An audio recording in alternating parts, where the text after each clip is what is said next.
you've gone through things that are unimaginable to most people on this planet. Yeah. I have to ask, did you ever ask that question? Has that question ever been proposed to you? When bad things happen, the gift is in what do we do with that and what do we learn from that? Children who are sex trafficked across the world sleep in their own beds at night. Children can't save themselves. They need us. So you would see this sign. They're being targeted. They're being targeted through things like Snapchat, Instagram, TikTok, and they don't know it because what the predators do is take on the persona of a same age child. I'm sorry, I'm tearing up a little bit, so bear with me.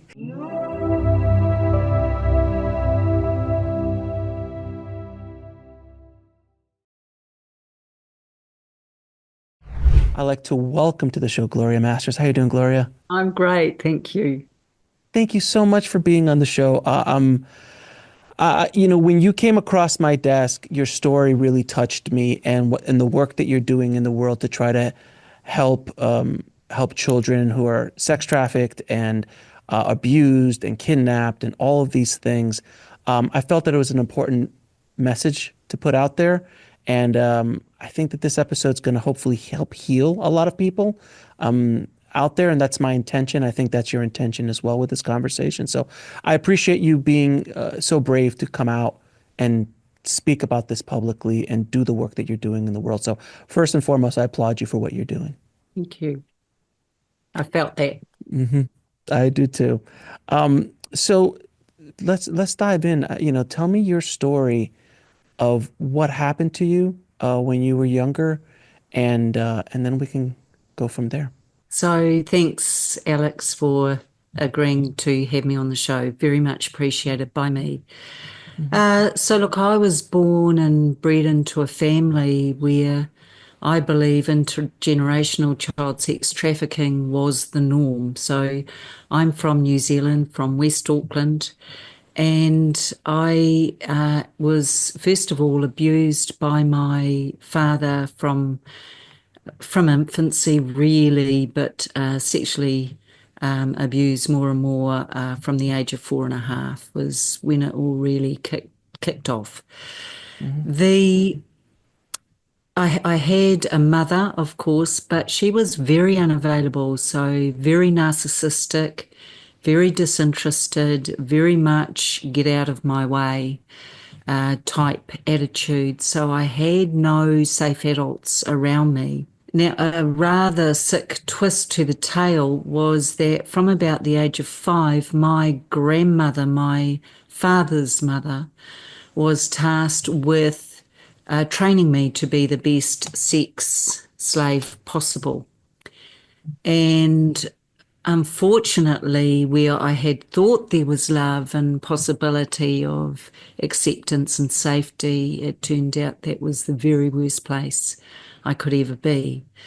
So from her home and from various places throughout Auckland, which is my hometown, and our own home when my mother was absent, I began to be sex trafficked from 6 years of age. Although I'd been leased to my father's friends and extended family well before that, this was when serious money started to be made. So the impact on me was not to feel at all like a person or that I had anything meaningful to offer. And what began in me as a very excited, inquisitive, curious, fun-loving child quickly changed. The adults around me choose to use and abuse and exploit as much as they could, and made a lot of money out of me, actually. So, yes, that was the start of my life. How long did this go on for? I managed to escape all of this the day I turned 16, which is why 16 is my very favourite number of all. that was a day I never had to see my father again. My parents had separated at 11, and I got left in the house with him as the only girl. And that's the memoir, or my story, if you like, is focused on those 18 months of hell. I didn't think I'd make it through. So, Alex, when I say I'm grateful to be here, I mean that in Mhm. more ways than one. Mm. Was there any hope when you were in this? Any adult, any glimmer of kindness or mercy during those years? Well, no, I can safely say there were no safe adults in my life apart from at school. But you see, it was at school I could steal food, steal other kids' food and eat because they didn't want me to eat much because the predators would pay more for a younger looking child. So I was very skeletal and undernourished. But the worst thing that happened at school was that teachers had no idea. And so I was basically either ignored or being reprimanded for my out of control behavior. And Alex, this is a really pertinent point. Children will always show what's going on in their world when they're safe to. And so at school was my only safe place. So I was out of control. At home, I was too scared to be anything but compliant. Can you tell us the story of how you got out of this at 16? When my parents separated at 11, the agreement was that I could see my mother every second weekend. And then part of the legal agreement, or so I'm told, was that the day I turned 16, I could decide for myself who I wanted to live with and whether I, wanted to see my father. So I chose not. Now, that may sound like an easy thing to have conveyed to him. Nothing could be Hmm. further from the truth. I Right. was terrified and he was scary. And my mother, of course, was never going to be reliable and never going to have my back. She hadn't been able to from infancy. So that was a door I couldn't keep knocking at. It was never going to open. So suffice it to say that not only or also included in the child sex trafficking was I had many forced abortions on me Oh, at the hands of my grandmother because no one wanted a pregnant child. So between the ages of 11 and a half and 16, there were many forced abortions to the point where I thought I was going to die and they had to call in a doctor who was one of the elite groups I'd been trafficked to. And I remember one night hearing him say to my grandmother, "If she doesn't get, if we don't get this bleeding to stop, she's not going to make it through the night." So that's how I was treated.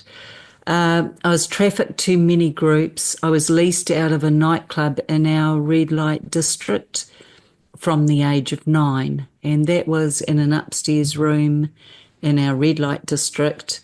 And it was there I would be chained to a bed because people like the fact, men and women, Alex, that they yeah. could abuse me however they wished to. They had to pay more, of course.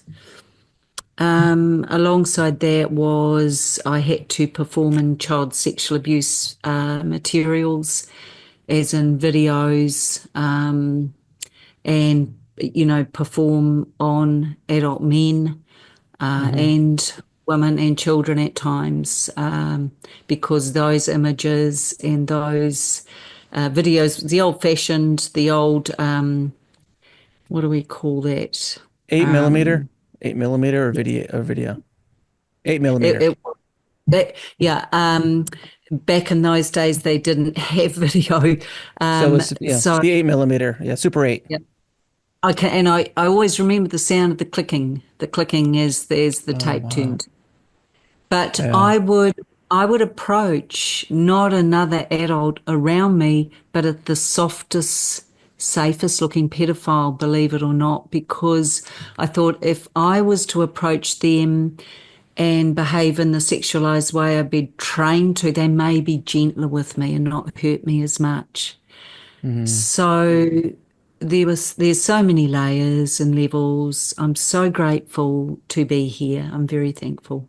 Gloria, I have to ask you. I mean, this sounds so horrific, and my heart and my soul cry out to you, really, and I just want to hug you, hug that little girl that was going through all of this. How did you mentally deal with this? Did you have any spiritual, did you think about that? Did you think about a God? Were you angry at this God, or was there someone there helping you in the spiritual sense that I don't know. I'm just asking, is there anything like that? How did you go through this mentally? Yeah, so when I realized it was me or me I could rely on, I started to go within. I had nothing outside of me, and there was no safe adult. There was no safe person. I couldn't trust anybody. I would put myself in the boot of my father's predator friends, hoping that when they discovered me in their back at their homes, they would keep me and keep me safe. That's how desperate I was. But they always returned me to him. Mm. But in answer to your question, I learned to go within and I learned to look up at the sky. So often I would see the sky at night and see the man in the moon smiling. And I thought, oh, he's smiling at me. Someone loves me. Or during the day, I'd make shapes with clouds as children do and just hold on to anything I could through light, actually. And I also became a big fan of angels. So they were around me from a very young age. They were little tiny ones with wings when I was little, but they grew Mm. as I grew, and now they're huge. So we Mm. have Michael, Raphael, and Gabriel are my protectors, my lovely angels. Um, but I had to have something. And I think out of that grew, I can do this, I can do this. So some days I couldn't feel that I'd get through it. Some hours I didn't think I'd make it. And sometimes it was just minute by minute. I think if I can just keep moving, if I can just keep breathing. So When you finally got away from this situation and became free, essentially, was there any consequences for your father, for your family, for any of this? yes, good question. So it took me until I was a parent myself, and my daughter was the same age I was when the abuse began at its worst, that I started having the most horrendous flashbacks and Oh, triggers. Prior to that, I had told people about what had gone on as a teenager and then as a young adult, but I'd blocked all that.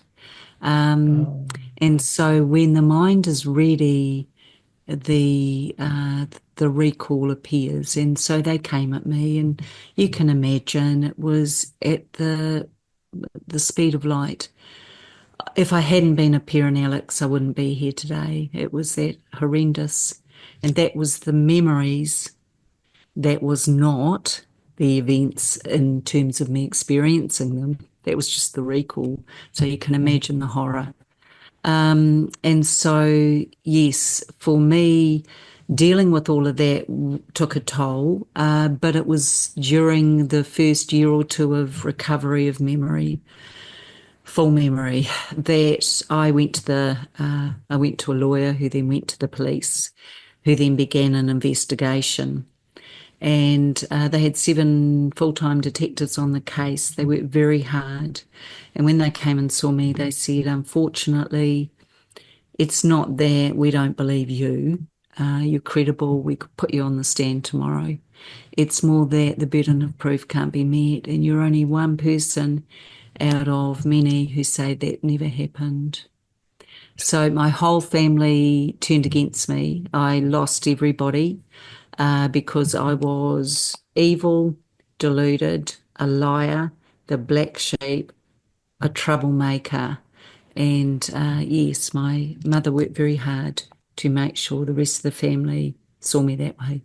Just to go back for a second, when you said that when you had a child, these memories came flooding back, it was because you completely just you put them in a box, locked the box, threw the wave key, and just shoved it somewhere into your subconscious. Correct? Yeah, You well, you hadn't. see, what Yeah. Yeah.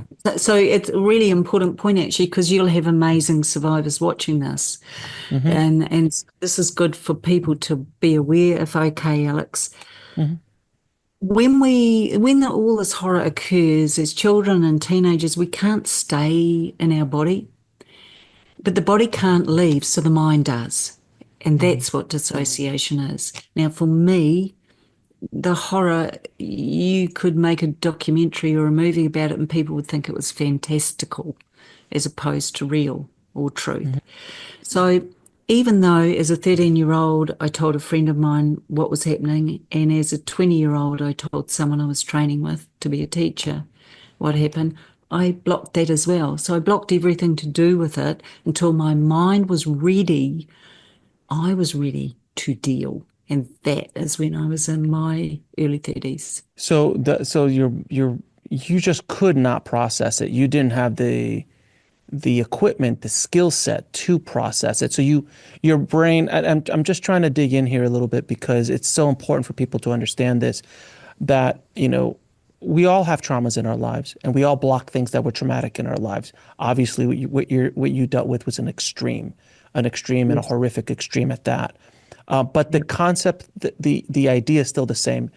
Big trauma, small trauma, we hide that. The brain is designed to protect us generally. Yes. So it's Yes. there to block, it'll block. No, we don't want to deal with that because that's going to bring us pain. Let's not deal with that.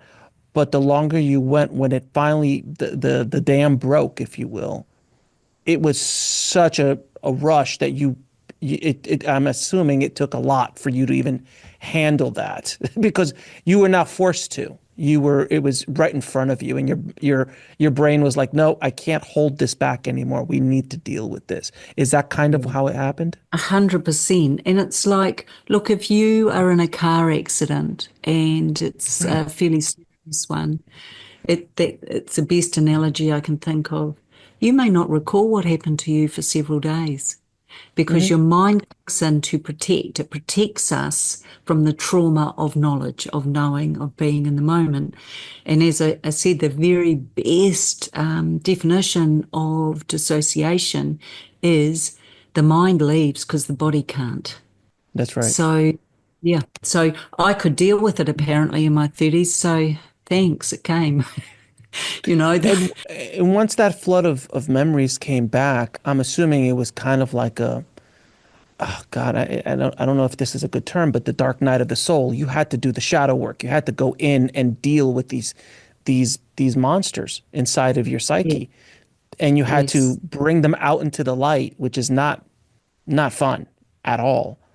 And only by doing that, though, is how you essentially free yourself to be able to have a conversation like this very freely. And you have been having them for many years now. Is that correct? About three, 3.5. I first started talking back in 2021 when my memoir came out. But yeah, and look, I feel healed enough and that I need to give back. I don't have a choice, Alex. It's just very big in me, you see, this purpose is to Mhm. shine light, help others by shining light on this darkness, so people can be helped. Mm. So, so one question I get asked all the time, Yeah. and I'd like to ask this question to you to see what you have to say because I think it's a very important question. So many of us, I'm sorry, I'm tearing up a little bit, so bear with me. Um, so many of us go through life with things happening to them. bad things happening to them. And the question I get asked often is, why does bad things happen to good people? You've gone through things that are unimaginable to most people on this planet. Yeah. I have to ask, did you ever ask that question? Has that question ever been proposed to you? And have you been able to answer it? Yeah, and look, thank you, and thanks for your compassion. I see that. Um, I've wondered that myself. I've asked that of myself. And the unhealed parts of me over the initial decade where I was just angry and furious and blaming. Now I see it slightly differently and just breathe through it. I think what happens to us in life is good things happen that makes us happy, and we can grow neural pathways to accept more happiness. But when bad things happen, the gift is in what do we do with that, and what do we learn from that, and how can we use that? So I've learned to recognize, Alex, without taking away from anything I suffered, is that I wouldn't be able to fulfill my purpose on this planet had I not gone through what I did. That is a very evolved soul speaking right now, because it takes a special kind of person to accept that. Um, Yeah. and I think all of us, as we get older, we look back at the things that happened to us, the bad and the good, but specifically the bad and traumatic, that without it, we wouldn't be who we are. These are the obstacles, these are the things that make us grow. I mean, as I say that out loud, I'm like, my God, you went through such a horrific thing. I mean, what was the point of it?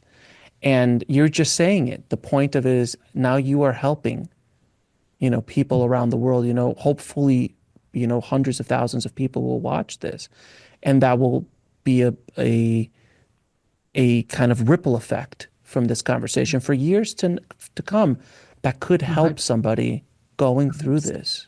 Yeah, look, and I'm not being insincere when I say it, but I've had to learn the hard way, Alex. It didn't mean I didn't have or don't have self-compassion and grace, but it just meant they were still winning, or the evil was on top. If I couldn't find a way to work through, understand, and try and overcome, and then use it. And in the using of it, it's not even something I can control. It's the very deep spiritual part of me.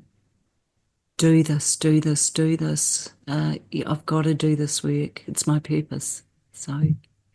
When you say spiritual, what did you gravitate to? What teachings did you gravitate to? Or was it just something that you found within yourself? Well, it's interesting because I believe it's always there for us. And when people look outside of themselves, I always want to caution that you may find things outside of you, but there's always an agenda attached, me included, with anything that is shared and then assimilated.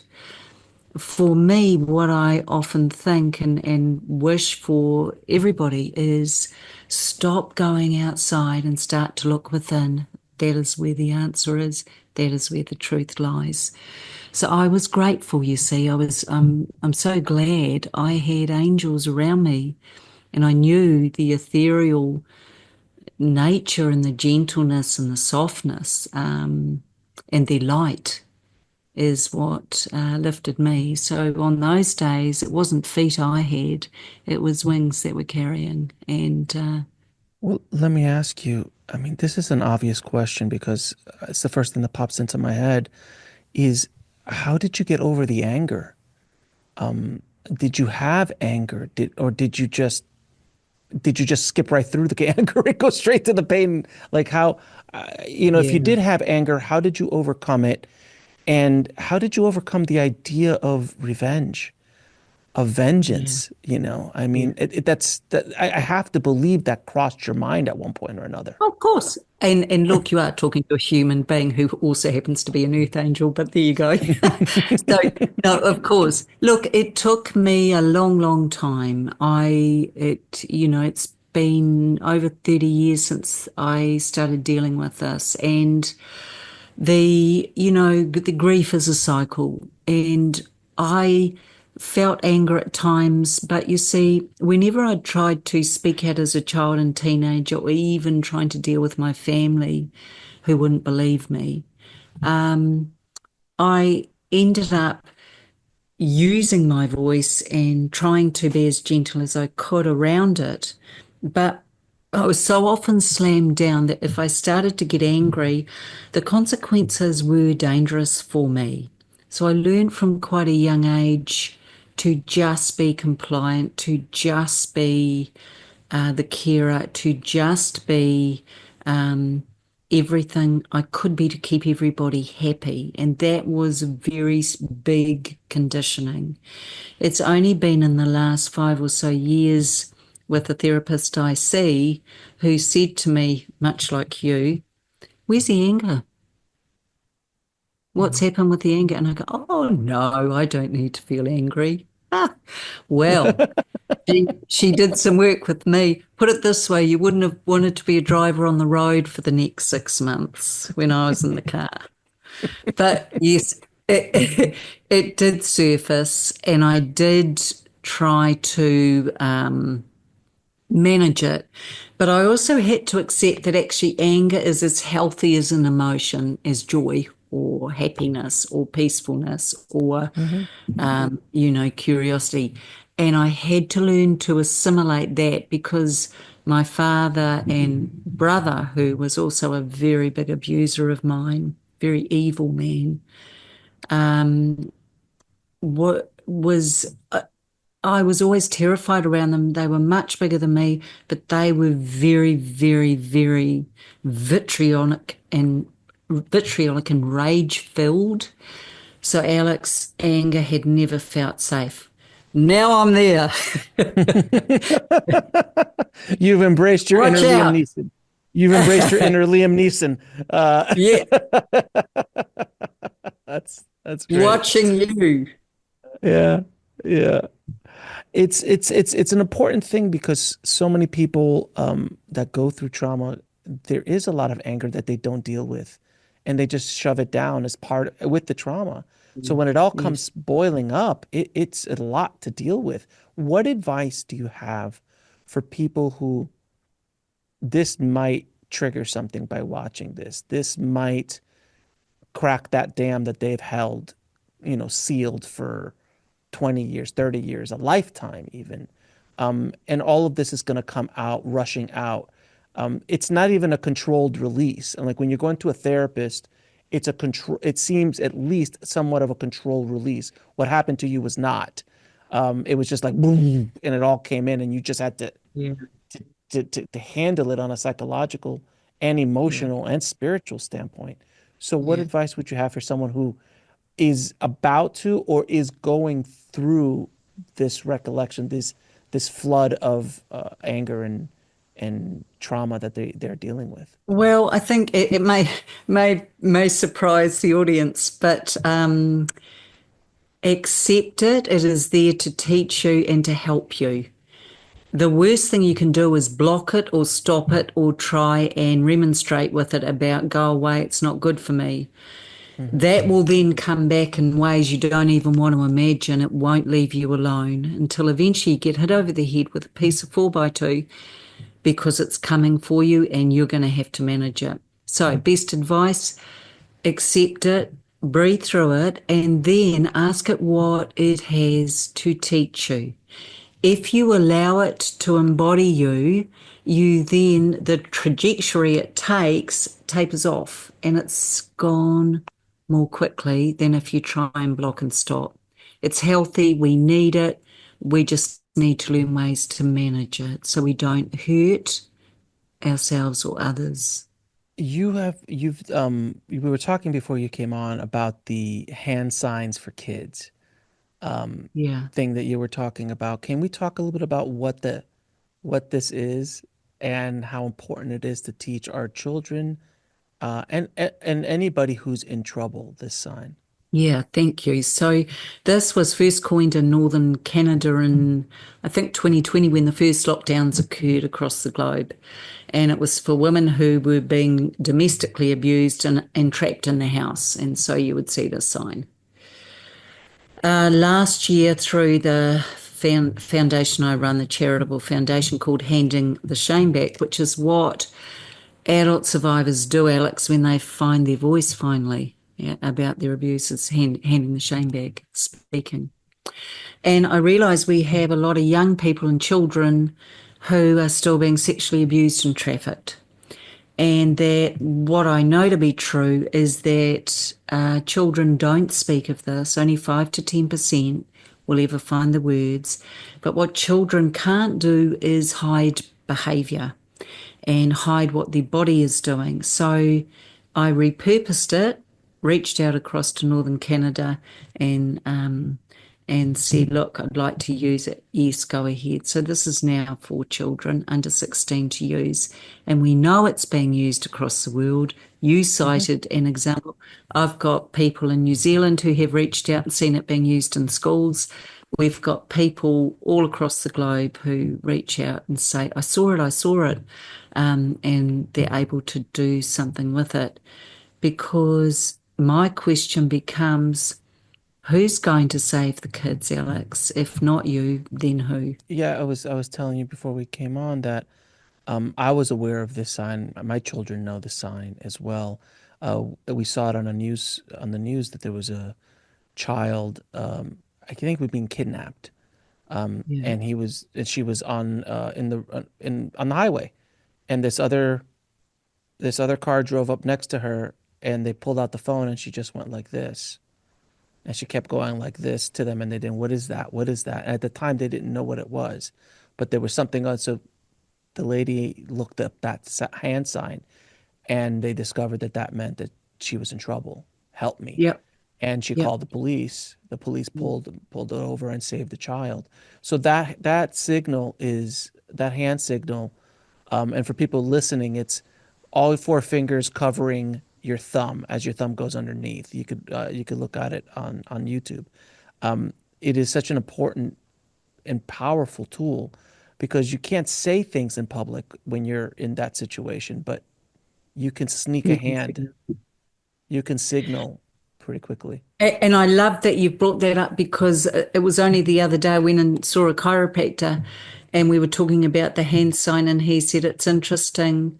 He said when he has children or teenagers in the room, the parents think he's looking at the bodies of the children. He's not. He's always looking at the hand to see if they're signing.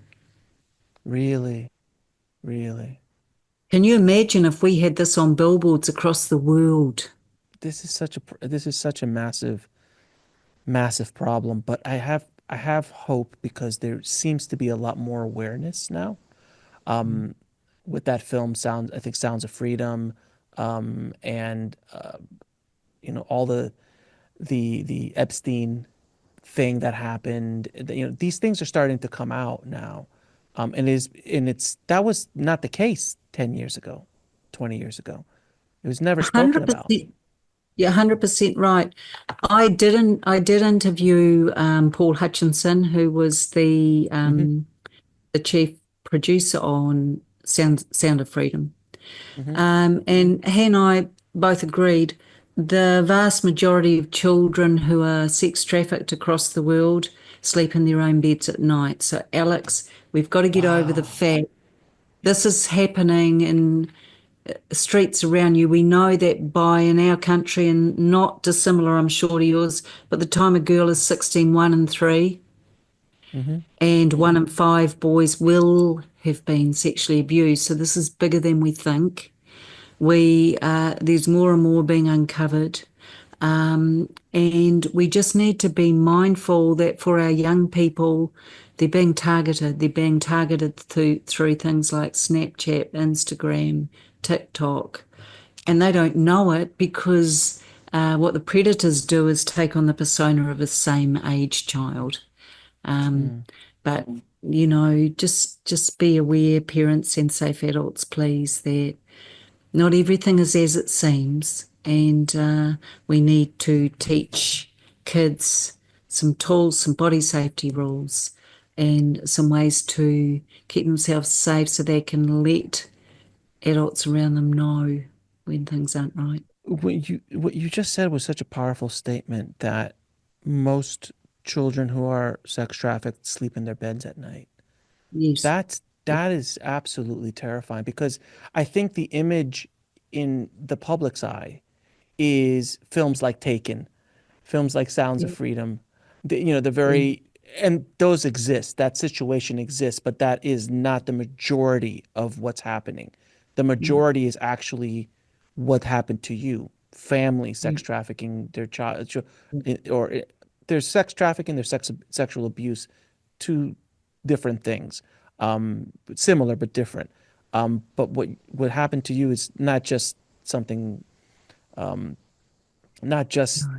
sexual abuse. It was sex trafficking. When you said that I was leased out, to groups. I mean, when you say that, I think of a car. Uh, you lease a car. You don't lease a human being. I can't even comprehend Yeah. the the being a father and doing that to your child. I just can't even process it. It gets me angry. It gets me sad. I can't process that. I can process Taken, that there's or Squid Games or something like that, which is like these rich, guys with masks and they're all, all that kind of creepy stuff.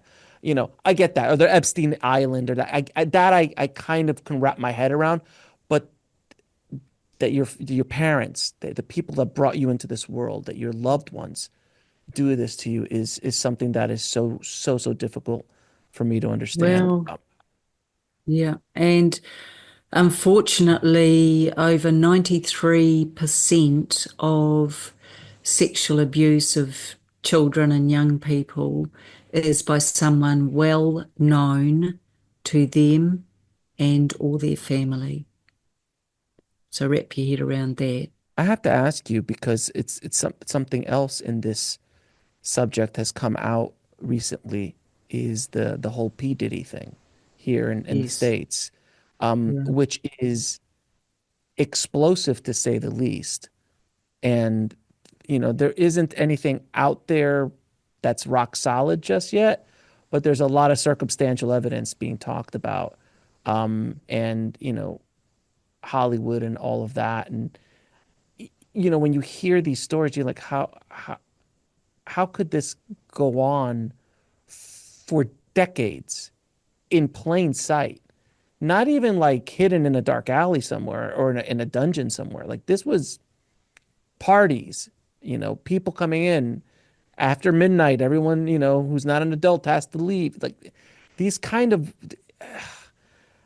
When that story broke, what did you think? What is your feeling on that whole thing that he's got going on? Yeah, look, I think two things. One, this child sexual abuse and trafficking is not new. This has been happening since time began. Hmm.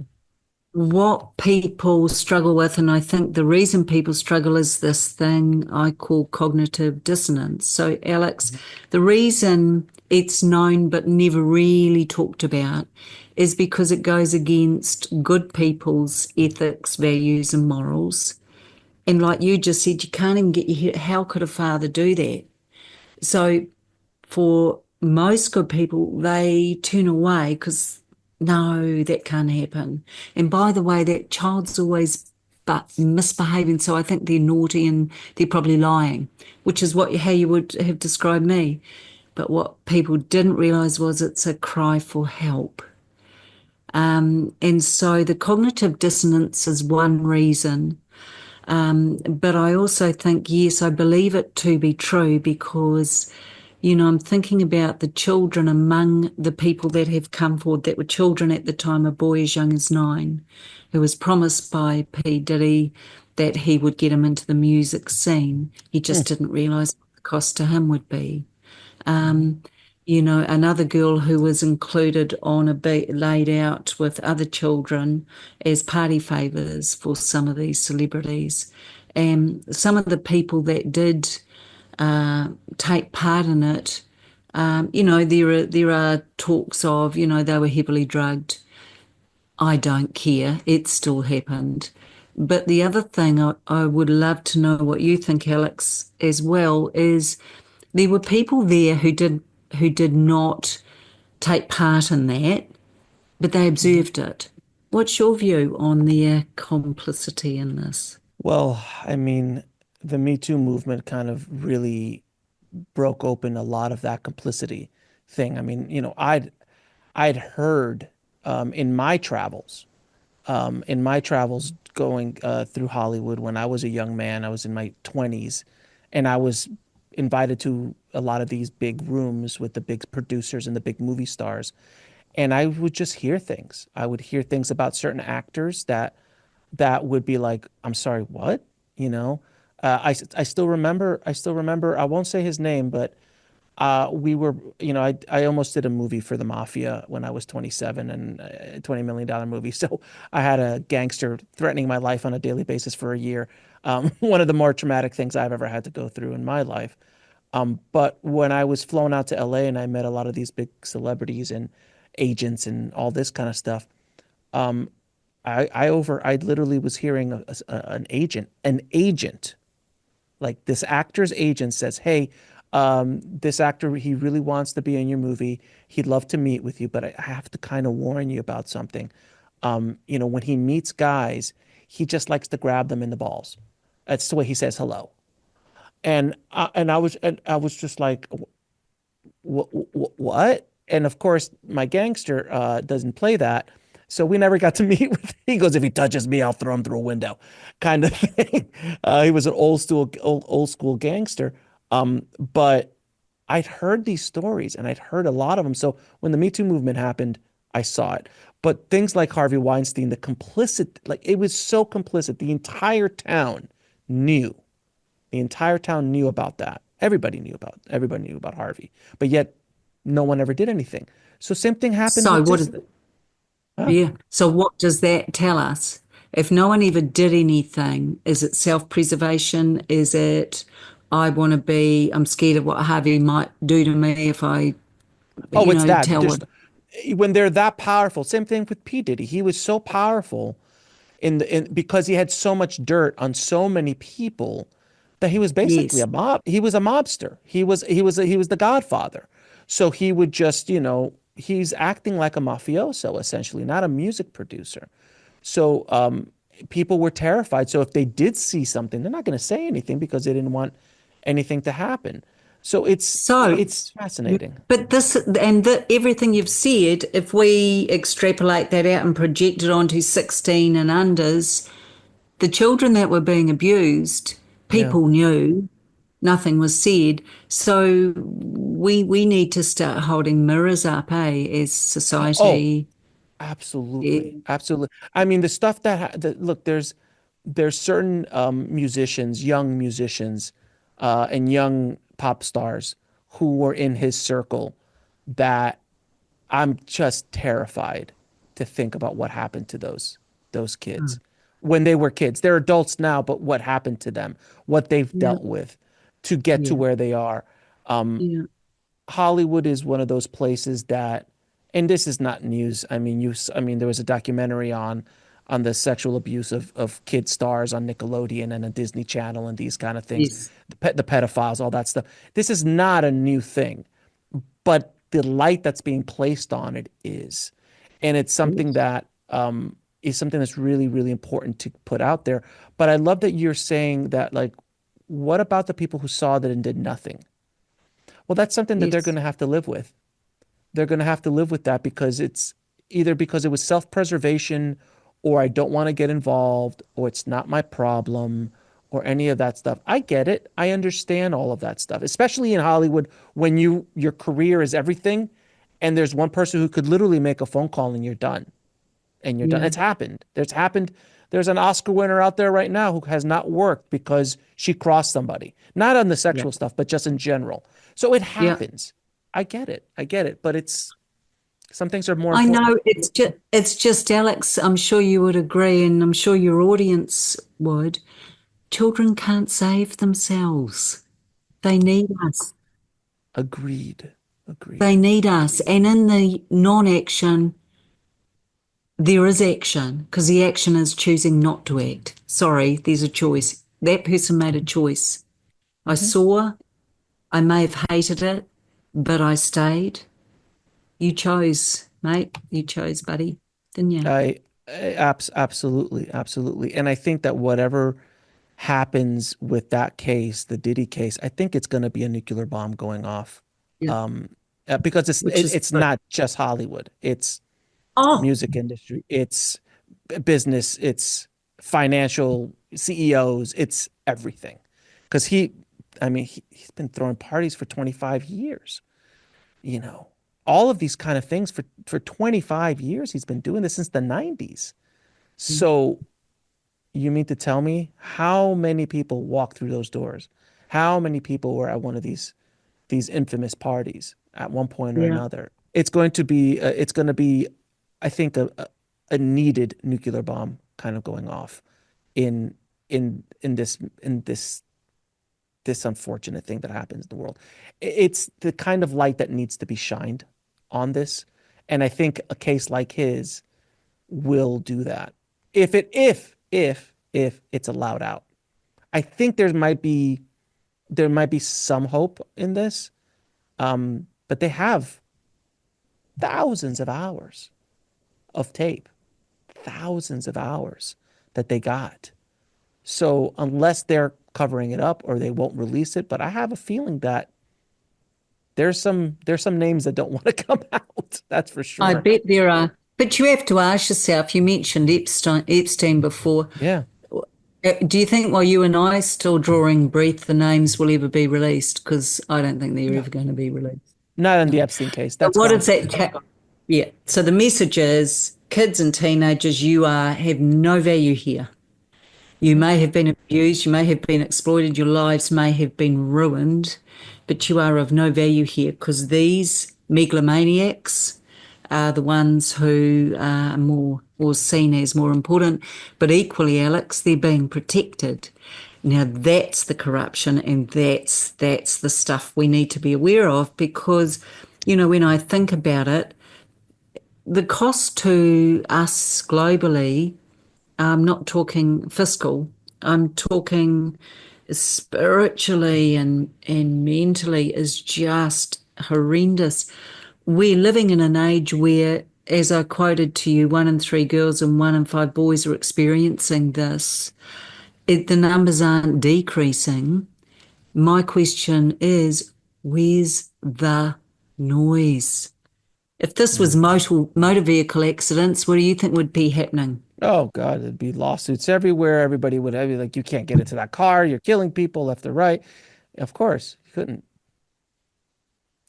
But Gloria, at the end of the day, we live in a capitalistic world, and money is the thing that drives this planet, and they're going to save and protect and put money above children, above women, above men, above humans, because it's about money, which infuriates me and so many levels because it's just like you can't take it with you, man. This is not the way to do this. It's not the way you come. That's not what you do when you come down here. No. I don't know. It upsets me to my core. It's something that I can't really again wrap my head around. Um, but I'm so glad that we're able to have this kind of conversation and get this thing out there. What tell me about your organization and what you're trying to do for people. Thank you. So look, two parts to it. It's called handingtheshameback.org. As I said, that's what we as survivors do when we find our voice, because the shame never belonged to us, belonged to the adult who chose to abuse us. So every time a survivor speaks or shares, they're handing the shame back. So I provide a lot of resource and content for survivors. It's all free, just so that they have a safe place to land and a way to get some information which may help lift them.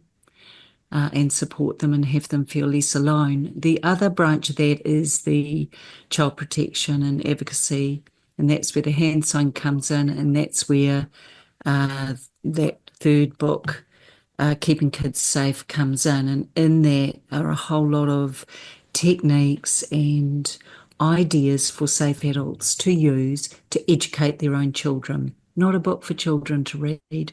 It's a book for parents to sit down with or teachers to teach about, because a lot of children and teenagers don't know that they can say no, or that their body belongs to them, or that if they feel unsafe, there are things they can do. You know, for instance, one of the chapters in the book is tools for parents. And in there, I've got as an example, sit down with the kids, sit down with the girls one night, have a pizza dinner, and say, right, we're going to vote on an emoji. If ever you're not here and you're feeling unsafe, or there's potential for that abuse and you're just not getting a good vibe, send us an emoji. No words needed. We will stop, drop, and drive. We're going to come and get you, and you're gone from that place. Now, for younger children, you know, the family might vote, might be a teddy bear emoji. For teenagers, whatever's current. But the point is, you don't have to use words so that the predator or the house they're in are not aware of what's going on. But all they'll know is there's a knock at the door and you're saying, oh, I forgot, we've got to go to Grandma's first thing in the morning. Come on, girls, we're out of there. We're out of here. Or, you know, That's but great. again, simple little tips, techniques, and tricks to help educate the children and teenagers in our lives, so at least they've got something. Because at the moment, parents don't know what's going on. You know, we talked about child sex trafficking. People don't believe this happens in their street. You know, it might be that Uncle John turned up, stayed for a few hours, and Mum and Dad weren't home. What we may not realise is Uncle John had paid, you know, his brother or his sister $100 to spend an hour with the teenager. You know, and the thing is, I hate to be graphic, but it's true. So all of this, I decided it's time to come full circle, Alex, and just give people some information so they can disseminate it and then be able to use it so they are more prepared.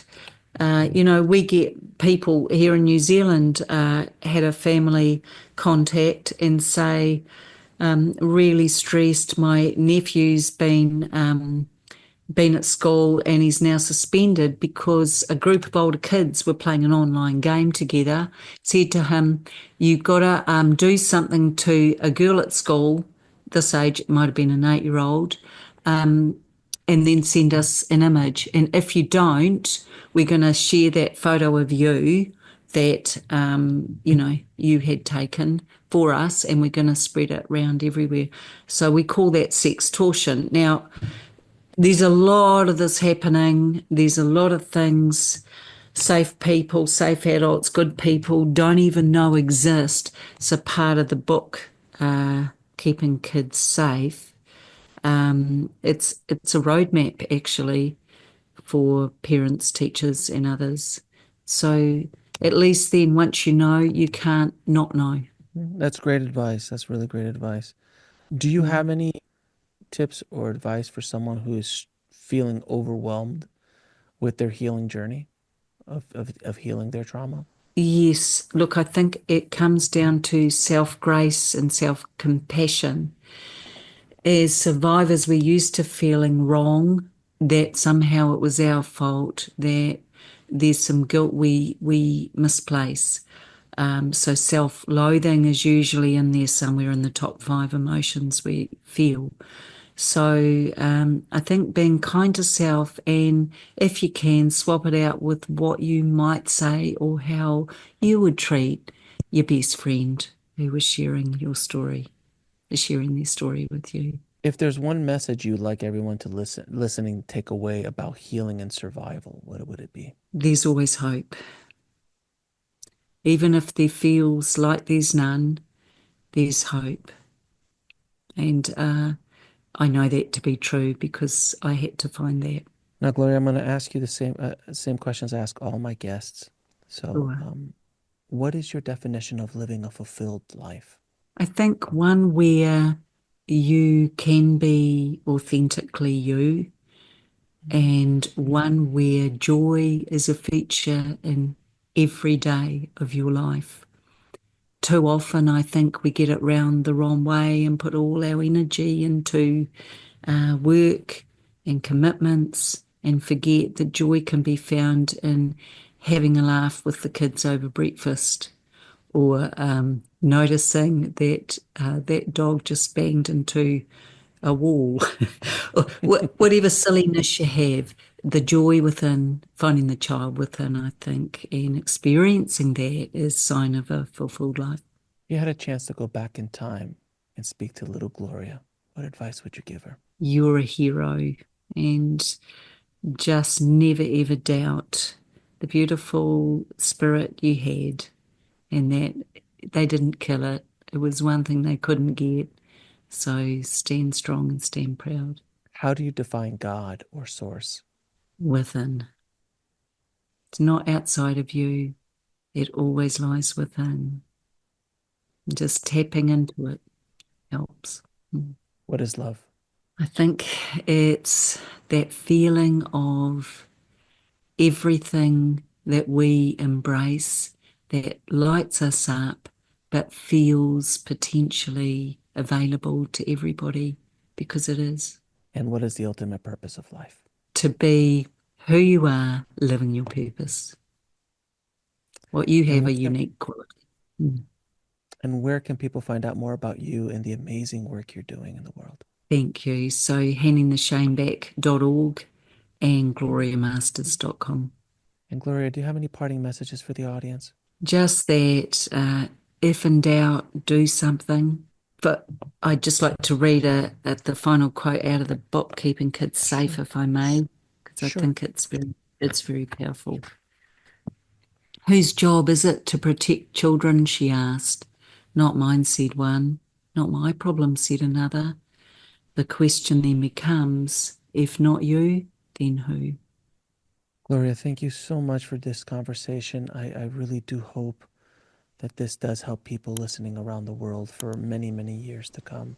And I appreciate you and everything that you're doing to help awaken and help this planet and our consciousness.